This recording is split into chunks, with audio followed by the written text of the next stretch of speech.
Hey everyone, Matt Martin here from Smooth River Guiding. I'm sitting down with Chris today from Drift Outfitters to go over one of my favorite steelhead nymphs. It's a Jiggy Stonefly nymph.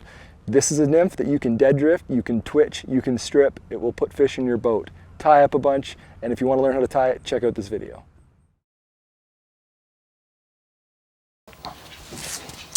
All right, we're gonna go over one of my, go-to steelhead nymphs for fishing under an indicator or even tight line style for steelhead.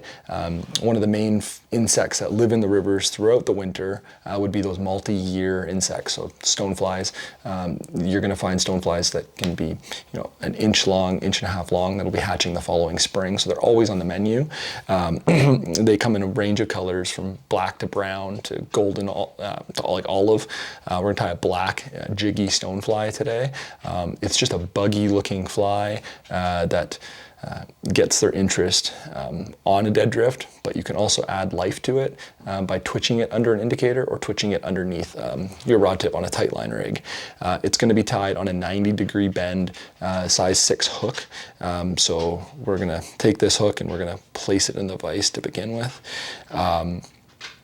This fly, we find, gets a lot of action on the lift. So the minute you go to lift it, you'll find yourself getting a hit. So just like a lot of Euro flies, it's not a bad idea to lift your fly when you get into likely water.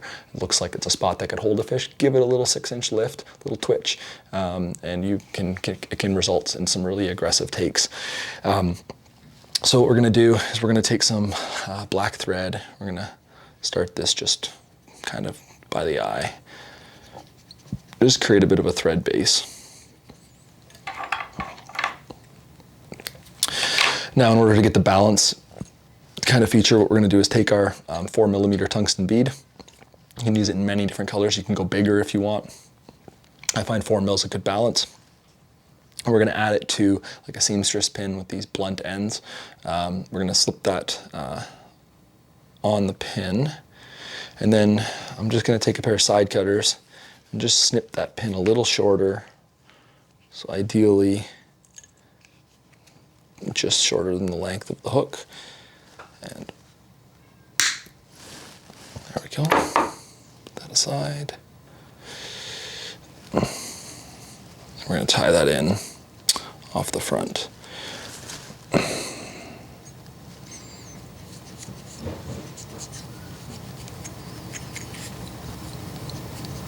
Now when you come back to the pin where you've snipped off can be quite sharp and you'll usually break your thread on it if you're not careful. So I like to make sure I don't go past it to begin with, make lots of nice securing wraps. And then I like to just skip it.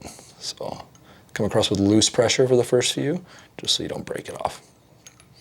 And we're going to tie this utilizing the full length of the hook to get the longest fly possible. We're going to do first, before we even add our tail fibers of the stonefly, I'm going to add a little bit of black UV ice dub. You can use, again, any type of dubbing you wish to match your local bugs.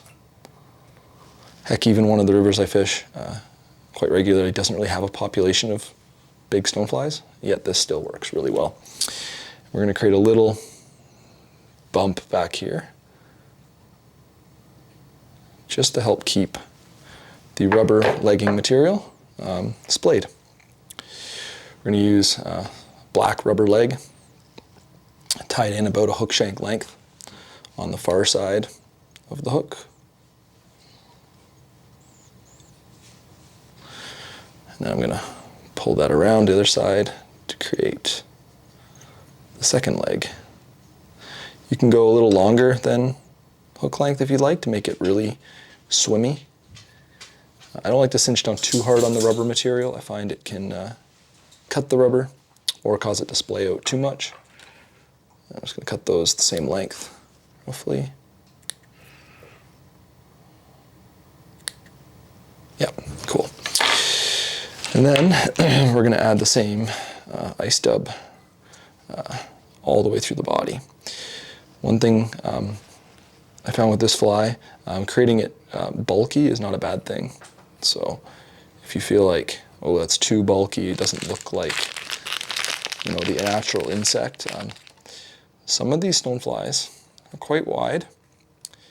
And also it's just a more substantial meal. So we're going to add on quite a bit of this ice stub.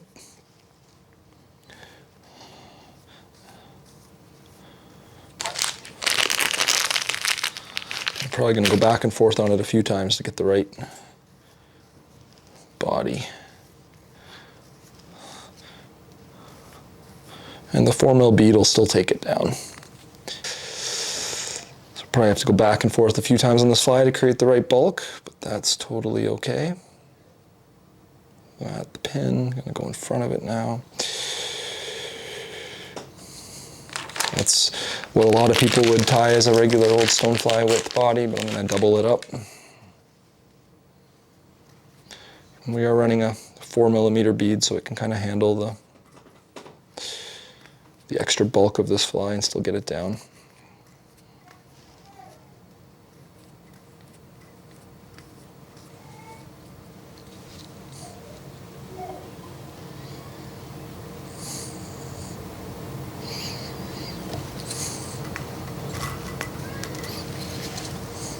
There we go, now we're getting somewhere. Big substantial meal, one the fish don't want to turn or look past.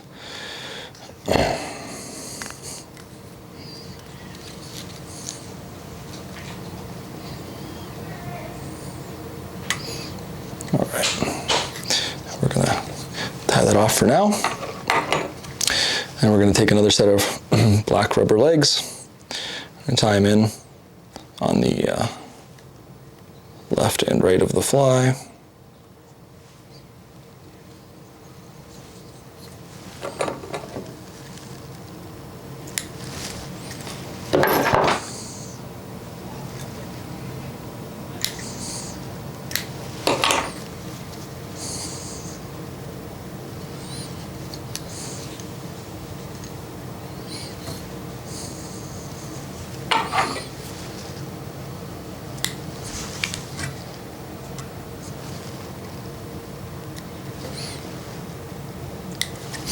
And then we're going to go back to the dubbing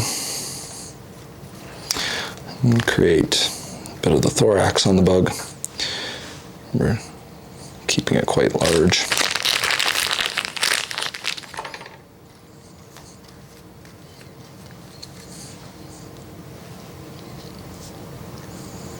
Pulling the front legs out of the way just to get the thread forward. And we're going to utilize some sort of soft webby hackle. I've got a kind of a, I don't want to call it useless shaped schlappen, but one that's not as useful for some of my other flies. So we're going to use it for that. We're going to tie it into the tip so you get the short fibers. You could also use, preferably a nice hen hackle, but use what you got. This is not a necessary step at all, but I like the look of a nice flowy hackle up front. And it's just going to take a couple turns by stroking those fibers back while you're also stroking the rubber legs back, trying to keep them out of the way the best you can. I'm going to pull some of these fibers out of the way so it's a little easier to work with.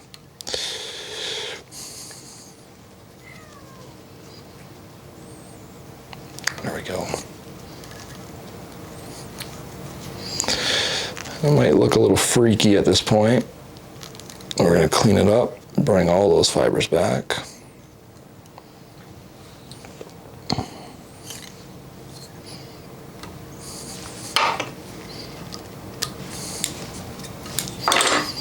Pull all your fibers back and then wrap probably a dozen times in front to bring everything backwards.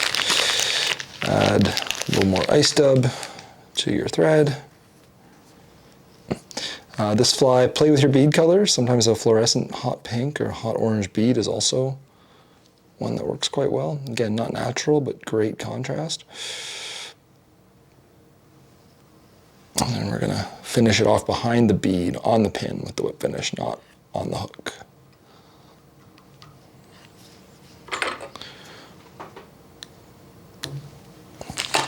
And what that's going to create is a really buggy fly when it's drifting. Those rubber legs are going to add a lot of life. The hackle is going to create a really flowy profile, kind of streamline down the body. And it'll fish tight line underneath your indicator, or to be very sensitive when you do get a strike, you can fish it in tandem with a worm or an egg fly. And it's a good way to start the day. See if they're onto bright flies or dark flies. Process of elimination will put you on fish a little quicker.